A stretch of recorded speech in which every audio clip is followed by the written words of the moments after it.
Guys, welcome back to our channel. So आज हम लोग जा रहे हैं मेरा ब्लू कार्ड लेने के लिए। सो चलो जल्दी चलते हैं। अभी काफ़ी टाइम पे चल रहे हैं हम लोग, कैब बुला लिया है। So let's go.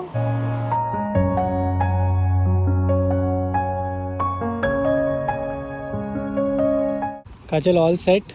यस। सारे डॉक्यूमेंट चेक कर लो, पेमेंट रिसिप्ट का, पासपोर्ट। जस्ट अपॉइंटमेंट लेटर निकाल रही हूँ। ओके। काजल अभी जा रही है अंदर टू कलेक्ट हर कार्ड। अभी हम लोग घर जाएंगे, जब कार्ड आ जाएगा तो हम लोग एक बहुत ही डिटेल्ड प्रोसेस का वीडियो बनाने वाले हैं कि कैसे अप्लाई करते हैं, आप कैसे अप्लाई कर सकते हो without any agent. So stay tuned for that. So Kajal is here. हो गया प्रोसेस? फाइनली पूरा का पूरा प्रोसेस बताते हैं आपको। So let's go. तो अभी हम लोग घर पे आ गए हैं एंड हमारे पास ब्लू कार्ड आ गया है दोनों के पास। एंड दोनों का अलग अलग एक्सपीरियंस था, बिकॉज अभिजीत के लिए अभिजीत की कंपनी ने अप्लाई किया था, मेरे लिए मेरी कंपनी ने पार्शली अप्लाई किया था, लेकिन फॉलो अप एंड सब मुझे आ रहा था instead of to the company. And Abhijit के केस में कंपनी ही सब डील कर रही थी। सो अभी हम लोग के दोनों के एक्सपीरियंस के बेसिस पे हम लोग ने ये वीडियो बनाया है and it's a short one, but we will try to cover each and everything. But अगर हम कुछ मिस करते हैं तो आप कमेंट डाउन करना अपने क्वेश्चंस एंड हम लोग ज़रूर उसका आंसर करेंगे। And yes, let's start the video. So in this video we will cover these points: what is blue card, what are the requirements to apply for the blue card, how can you apply for blue card, what are the documents required to apply, what is the process to apply the blue card, expected time to receive the blue card, what does stamping of passport mean and can you travel during that time, what to do if the decision is negative, and last but the most important one, what is the benefit of having a carta pobito or blue card. सबसे पहले शुरू करते हैं by knowing what is blue card और कार्ता पोब्रितो. EU blue card is a work and residential permit that is given to highly skilled workers that are from non EU region, just like you and me who are from non-EU but wants to work and stay in Poland or any EU region. Now this Carta Pobito gives you access to the labor market across Europe, which is under Schengen except for Ireland. It was designed in 2007 for highly skilled workers and to attract top talent so that they can work in Poland. बात करते हैं कि what are the requirements for you to apply a blue card. सिर्फ दो ही requirement है to apply for blue card. First is that you should be highly skilled worker. आपका जो एजुकेशन बैकग्राउंड है शुड बी एटलीस्ट बैचलर्स और masters, and आपके chances high है if you are from IT background. So the second point is minimum salary range, जो कि 1.5 times of the average salary which is per month वो होना चाहिए. For example currently जो है वो it should be 10,000 and plus, but ये very करता है ईयर टू ईयर. सो आप जिस भी ईयर में ये वीडियो देख रहे हो आप उस हिसाब से रिलेवेंटली चेक कर लेना, but currently it's around 10,000 gross per month. So अगर आप ये दोनों रिक्वायरमेंट्स फुलफिल कर रहे हो तो कॉन्ग्रेचुलेशन, आपका पहला step is done. So now let's go to the next point on how you can apply for a blue card or Carta Pobito. So आपके पास दो ऑप्शन है, या तो आप खुद अप्लाई कर सकते हो and when you are getting a work permit from any of the company ask them if they will be sponsoring your blue card.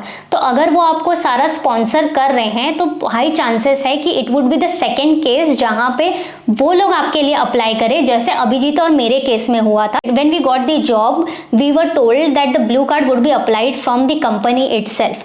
तो आपकी कंपनी आपके लिए ब्लू कार्ड अप्लाई करेगी and in that case also दो cases हो सकते हैं. पहला, आपका अटर्नी मिले जो कि सारे कम्युनिकेशन करे with the foreigners office, and second वो आपके सारे डॉक्यूमेंट सबमिट करे बट सबमिशन से लेके फॉलो अप सब आपको करना है. So this is the second case. And first, जैसे मैं आपको बताया कि आप खुद भी अप्लाई कर सकते हो, बस आपको ये करना है कि आपको सारे डॉक्यूमेंट्स आपके कंपनी से कलेक्ट करने हैं. I know a lot of people जो ने खुद से ही अप्लाई किया है. सो एक और थर्ड केस भी है जो हम रिकमेंड नहीं करते हैं, विच इज थ्रू एजेंट्स, जो वो आपके लिए आपका ब्लू कार्ड प्रोसेस कर सकते हैं but they will take a fees. And हमारे एक्सपीरियंस के हिसाब से you can also do it on yourself. It is not something कि आप इतना एक्सपेंस करो कि आप थ्रू अ थर्ड पार्टी जाओ, लेकिन हाँ ऑप्शन है आप एजेंट के थ्रू भी करवा सकते हो. But I am pretty sure ये वीडियो देखने के बाद आप खुद ही अप्लाई करोगे if you have successfully ready for this application. Next point की तरफ जाते हैं, what are the documents that will be required. So सबसे पहले तो आपको आपका एप्लीकेशन फॉर्म भरना हो.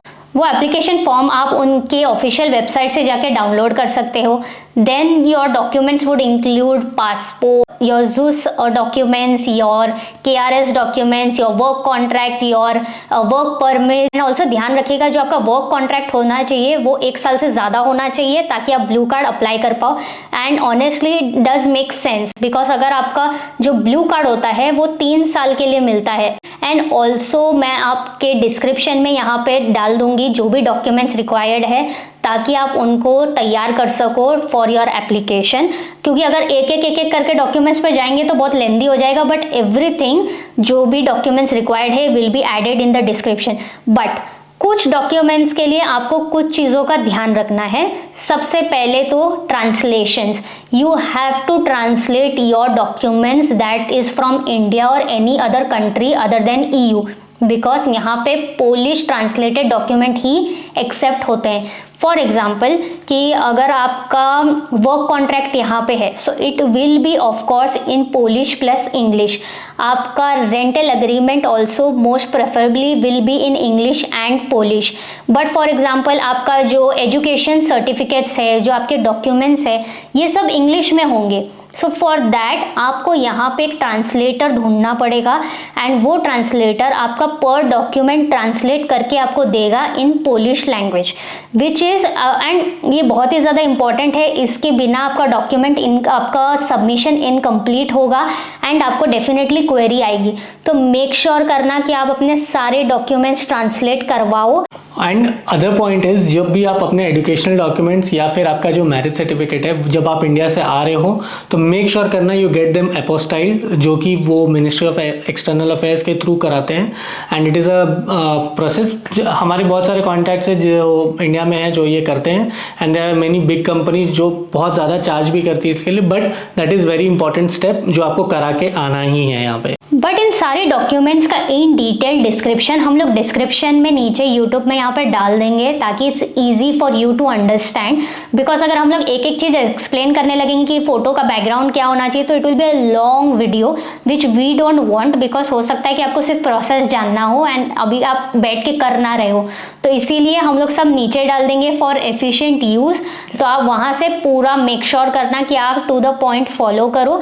एंड हम लोग वहाँ पे जो ऑफिशियल वेबसाइट का लिंक है वो भी डाल देंगे ताकि you can go and verify if something has changed over the period of time. अगर आपको कोई डाउट हो किसी भी चीज़ को लेके या कोई भी प्रोसेस को लेके तो आप कमेंट डाउन कर सकते हो and we will reply as soon as possible.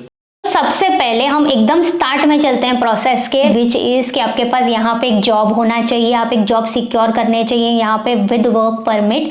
And जो आपका वर्क कॉन्ट्रैक्ट होना चाहिए शुड बी एक्सीडिंग 1 ईयर और इनडिफिनिट पीरियड ऑफ टाइम। अभी आपको सबसे पहले अपॉइंटमेंट सिक्योर करनी है, उसके लिए आपको उनको ईमेल करना पड़ता है। ईमेल डिटेल्स एंड उसमें क्या क्या डेटा होना चाहिए हम लोग ने नीचे डिस्क्रिप्शन में डाल दिया है, आप उसे जाके देख के वहाँ पे वो कॉपी करके एंड आप उनको ईमेल कर सकते हो and you will get an appointment.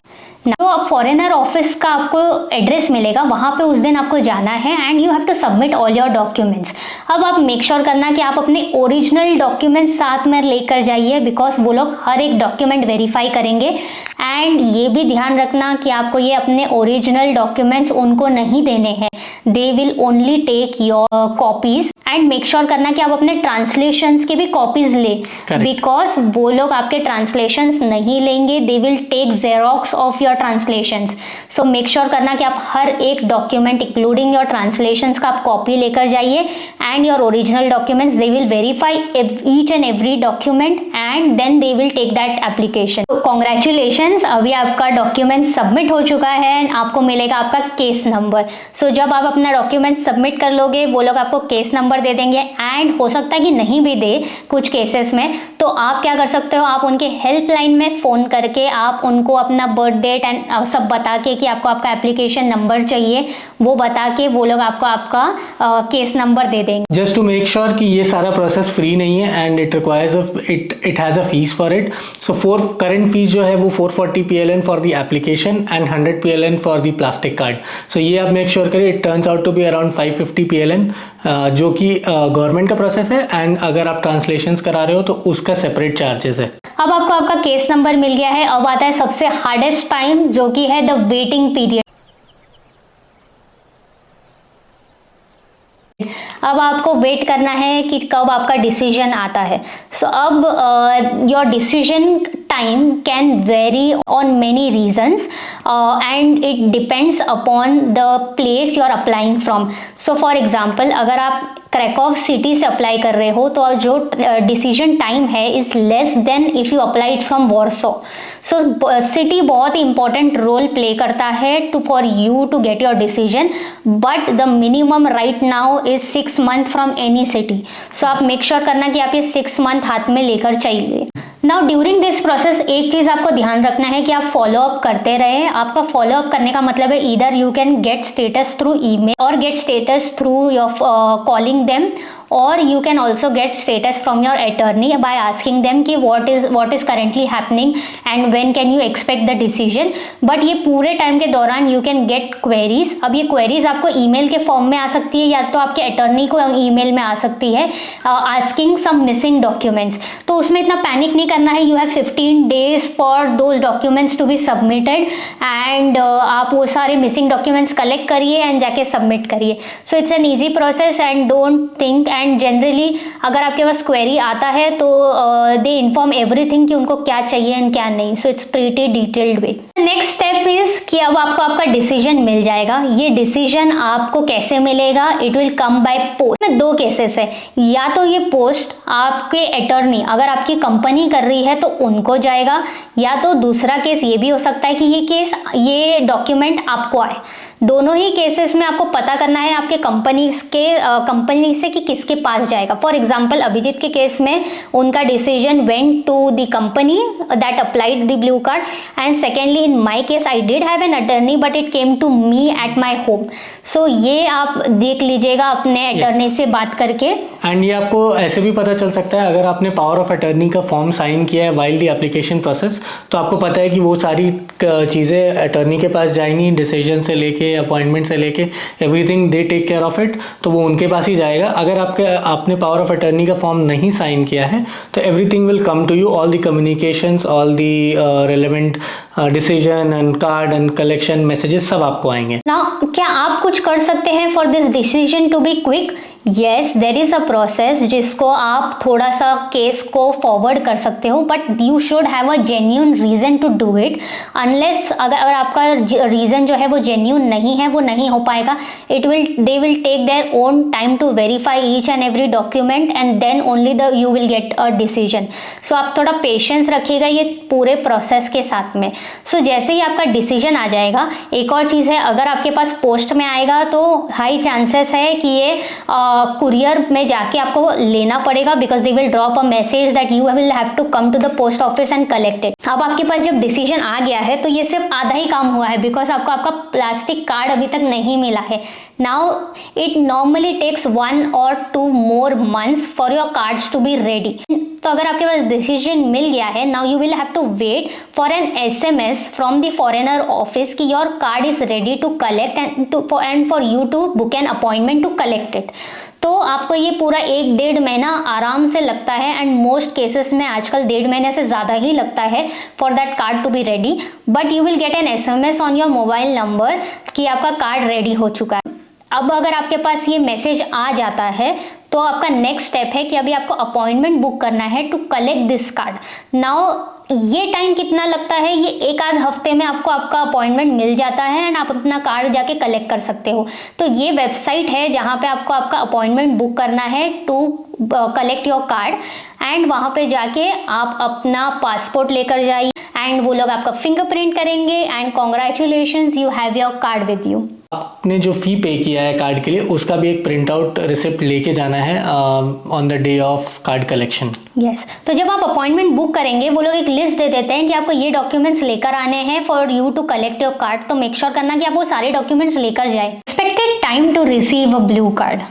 सो ये पूरा प्रोसेस एंड टू एंड अगर आप कैलकुलेट करो तो 6 months ये लोग बोलते हैं, किसी केसेस में 6 to 8 months भी हो जाता है. मेरे केस में it took 9 months, but Kajal के केस में it took around approximately 6 months. तो एक्चुअल ऑफिशियल टाइमिंग है 6 months, बट डिलेज भी होते हैं. But and depending upon the city आपका तय करेगा कि कितना टाइम लगता है. We are talking about Krakow. Yes. What does stamping of passport mean and can you travel during that time. So जब आप डॉक्यूमेंट सबमिट करोगे तो आपके पासपोर्ट पे एक रेड स्टैम्प लगता है विच मार्क्स दैट कि आपका डॉक्यूमेंट सक्सेसफुली सबमिट हो गया है and the process has started for your blue card और TRC and it also officially make you legal even after your visa expire. जैसे अगर आपको आए हुए 6 मंथ हुआ एंड 6 मंथ के बाद आपने ये प्रोसेस इनिशिएट किया तो हाई चांसेस है कि आपका वीज़ा एक्सपायर हो जाएगा, तो आप लीगली कैसे स्टे करोगे? So that is the way you can show that you are legally staying in Poland.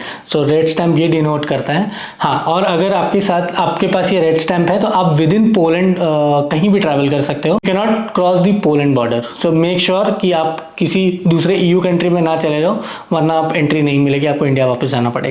Yes, and also आप वापस नहीं जा सकते इंडिया ट्रैवल नहीं कर सकते, कोई भी इमरजेंसी के दौरान भी आप नहीं कर सकते। बट हाँ, अगर आपका कोई इमरजेंसी आती है during the end processing time, जैसा आपका डिसीजन आ चुका है, आप जस्ट कार्ड कलेक्ट करने के लिए वेट कर रहे हो, तब आप थोड़ा प्रोसेस आगे कर सकते हो इन केस ऑफ इमरजेंसी। हमने बहुत सारे केसेस देखे हैं जहाँ पे अपॉइंटमेंट टू कलेक्ट कार्ड ही बचा था एंड थोड़ा सा इमरजेंसी आ गई थी, तो उस केसेस में they helped the person to get the card quicker. So ये सब होता है, लेकिन इट डिपेंड्स आप कौन से स्टेज में हो during the process. So yes, जैसे अभिजीत ने बताया, आप ट्रैवल नहीं कर सकते इवन इन EU। सो जैसे मैंने कहा कि आप इमरजेंसी में भी ट्रैवल नहीं कर सकते, उसका मतलब ये है कि आप इमरजेंसी में ट्रैवल करते हो तो आप वापस नहीं आ पाओगे। अगर आपको वापस आना है तो आपको पूरा वीज़ा का जो प्रोसेस है वो वापस करना पड़ेगा and then you will have to take a valid visa and come back. So ये प्रोसेस बहुत थोड़ा कॉम्प्लिकेट हो जाता है। सो इस केसेस में प्लीज़ ध्यान रखिएगा कि आप लैंडलॉक हो सकते हैं। अभी यस, वी होप कि आपका डिसीजन पॉजिटिव आए, but it's also important to prepare for something bad, which is कि अगर आपका डिसीजन नेगेटिव आता है तो what you can do. Basically decision negative generally नहीं आता है because they ask the queries and अगर वो भी फुलफिल नहीं कर पाओ, आप उनके क्वेरीज को आंसर नहीं कर पाओ, तो डिसीजन नेगेटिव आता है। हमने ऐसे बहुत रेयर केसेस सुने हैं। सो दैट मीन्स कि वो आपको डॉक्यूमेंट्स आपके सारे अगर सही रहेंगे तो हाई चांसेस है कि आपको मिल जाएगा। हाँ, बट अगर आपका डिसीजन नेगेटिव आता है, दैट मीन्स कि आपका स्टे लीगल नहीं होगा and you may have to go back after your visa expire. Yes, and अगर आपका अपील रिजेक्ट हो जाता है। इस सब तो बात हो गई। अब let's talk about benefits of having blue card. So let's go. First benefit की आपका अगर मैं यहाँ पे वर्क कर रहा हूँ एंड मेरी वाइफ जैसे काजल डिपेंडेंट अब मुझ पे आती है, तो she can also get access to the labour market without any work permit, without any additional documents. हाँ, उनके लिए वो TRC प्रोसेस जब हो जाएगा तब she can apply, she is open to the labour market. So ये एक बहुत बड़ा बेनिफिट है जहाँ पे आपके डिपेंडेंट को लेबर मार्केट का एक्सेस मिल जाता है। Tada! Which is a very good point because the dependent can work without work permit and it is a huge benefit for that person. So yes, this is the biggest benefit हम लोग अगर बोलेंगे। हाँ, and जब work permit की बात आती है तो हर कंपनी वर्क परमिट नहीं देती, तो it is easier to find jobs. The second is job flexibility. जैसे ही आप 2 years कंप्लीट कर लेते हो with your blue card, then you are eligible to change the jobs without work permit. So आप एक लोकल रेसिडेंट की तरह, जो एक यहाँ का सिटीजन है, जैसे वो जॉब चेंज करता है, जैसे यहाँ हम लोग इंडिया में जॉब चेंज करते हैं, वैसे कर सकते हो विदाउट एनी वर्क परमिट और any additional document. The next point is EU mobility. तो ये क्या है? Basically after completing 18 months of from the date of decision, जो आपका डिसीजन आ गया जिस दिन से, उस दिन से अगर आप 18 months कंप्लीट कर लेते हैं तो you can easily migrate to any other EU countries जहाँ पे ये ब्लू कार्ड एक्सेप्टेड है एंड वहाँ से आप जॉब ऑफर लेके आप अपना ब्लू कार्ड ट्रांसफ़र करा सकते हो उस कंट्री के लिए। लाइक आप पोलैंड से जर्मनी जा सकते हो, वहाँ का अगर आपको जॉब ऑफर मिल जाता है तो आप जर्मनी में जाओ और आप अपना ब्लू कार्ड ट्रांसफ़र कराओ। So such a good thing, right? Next point is the path to permanent residency और EU long term resident card. आपको परमानेंट रेसिडेंसी के लिए 5 साल ब्लू कार्ड का होना चाहिए। आपका एज, बेसिकली आपकी age of blue card 5 years होना चाहिए, जो कि पहले कार्ड का आपका 3 साल and the next card for 2 years and then you are eligible for applying EU long term residence card and plus along with that you also need a B1 in Polish. The next point is the validity of this card. Generally ये card 3 years के लिए valid होता है and in some cases जितना लंबा आपका work permit हो उतना लंबा आपका ये ब्लू कार्ड वैलिड होगा, बट जनरली हर केस में 3 years का मिलता है। The grace period, so I hope ऐसा कभी सिचुएशन आए ना, बट अगर ऐसा सिचुएशन कुछ आता है जहाँ पे आपकी जॉब चले जाती है, तो you have a 90 days grace period to find a new job for yourself and get started again. And once you get a new job, then आपको वो सारी चीज़ें वापस से मतलब इन्फॉर्म करनी पड़ती है फॉरेनर्स ऑफिस में कि आपने जॉब चेंज किया है, ये किया है, वो किया है. So that is another part of to discuss all together. But ये भी एक बेनिफिट है, क्योंकि अगर आप TRC अगर आपके पास है तो आपके पास ये ग्रेस पीरियड सिर्फ 30 days का है. Now in all this process कुछ चैलेंजेस है जो हम आपको बताना चाहेंगे. सबसे पहले to secure an appointment, it takes time for you to get an appointment. आप सब एकदम जो डेटा नीचे हमने मेंशन किया है, मेक श्योर करना वो सारे डेटा के साथ आप अपॉइंटमेंट मांगिए. थोड़ा सा टाइम लग सकता है अपॉइंटमेंट मिलने के लिए, एंड हो सकता है कि बहुत बाद का भी मिले, 2-3 महीने बाद का भी मिले. सो वो चीज़ है कि टू गेट एन अपॉइंटमेंट ये थोड़ा टास्क है, थोड़ा चैलेंज है. Second is follow up for queries, because आपको पता नहीं है कि क्या स्टेटस में है या वो लोग की तरफ से कुछ मैसेजेस नहीं आते हैं. So you will have to continuously follow up by either call or emailing them to know your status of application. Make sure करना कि आप जैसे ही डॉक्यूमेंट सबमिट करो वैसे कॉल करने या ईमेल करने ना लग जाओ. At least wait for a month and then you can start following up with the process. The translations, because आपको इतने सारे डॉक्यूमेंट्स ट्रांसलेट करवाने हैं, तो अगर आपकी कंपनी आपको ट्रांसलेट करके दे रही है, it's well and good. Otherwise it will cost you some money for translations, because every document that you have will have 2 pages, and ये जो डॉक्यूमेंट ट्रांसलेट होता है इट्स ट्रांसलेटेड बाय वर्ड्स, तो इसका कॉस्ट थोड़ा ज़्यादा होता है. सो मेक श्योर करना कि अगर ये कंपनी करके दे रही है तो it's a win win for you. The last challenge that we feel जो कि आता है through this application is the travel. आप किसी EU कंट्री में या तो आप वापस बैक होम ट्रैवल नहीं कर सकते ड्यूरिंग दिस प्रोसेस. आपका वीज़ा एक्सपायर हो गया है, तो अगर वीज़ा एक्सपायर नहीं है तो ऑफ कोर्स आप कहीं पे भी ट्रैवल कर सकते हो, बट अगर एक्सपायर कर गया है then you will be land lock and you can not go out of Poland. But Poland is beautiful and you can explore Poland during that time. And you can check our travel videos जो हमने Poland में travel किया है. So that's it for this vlog. And हमारा camera थोड़ा goof up हो गया था, जिसकी वजह से पूरा वीडियो ब्लर आया है एंड का. So I am just recording this one while editing. So if you like this video and if you found this helpful, do like this video and subscribe to our channel, and we will see you in the next one. Bye bye.